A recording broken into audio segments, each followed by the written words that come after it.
Vous allez bien, Razendi? Ouais, bon, Rachel, j'avais une question à vous poser, Oui. quelque chose qu'on a étudié ce matin. Oui. Il n'y a que Hanouka où il y a ce Inyanna de diffuser partout, alors que quand on voit une autre fête, Pessar, Pourim, on fait le kiff, on fait chez soi le michté, on Pessar, on fait le Seder, on peut être à l'hôtel, à la maison.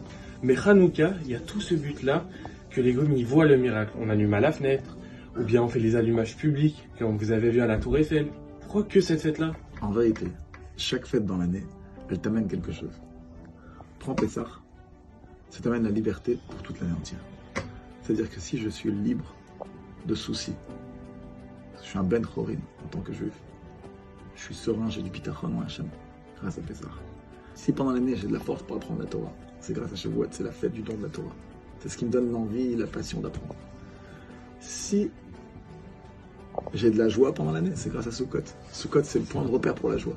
Puis après, quand on est parti en galoute, la galoute était tellement compliquée qu'on avait besoin d'un deuxième point de repère de joie, qui est la fête de Pourim. Si pendant l'année, j'ai la crainte d'Hachem, l'amour d'Hachem, ça vient de Rosh Hashanah et Kippour. Rosh Hashanah et Kippour, c'est le point de repère pour l'amour et la crainte de Dieu. Hanouka. Hanouka, ça vient dans un moment, à la période des Grecs, où les Grecs ont voulu s'introduire dans le monde de la Torah. Ils voulaient qu'on apprenne la Torah comme une science, comme la médecine, comme n'importe quelle autre sagesse. C'est pas la sagesse. Ils ont voulu dissocier entre la Torah et le bon Dieu. Quelque part, tu enlèves la fibre, la connexion du juif. Que la Torah, elle soit apprise comme une autre chose, comme une autre sagesse. Il n'y a rien de spécial.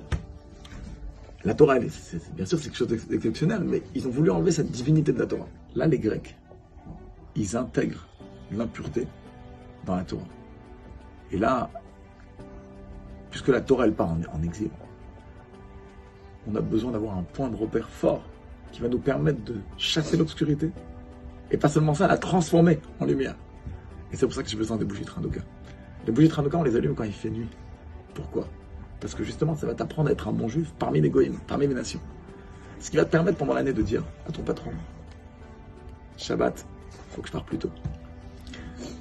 Ce qui va me permettre de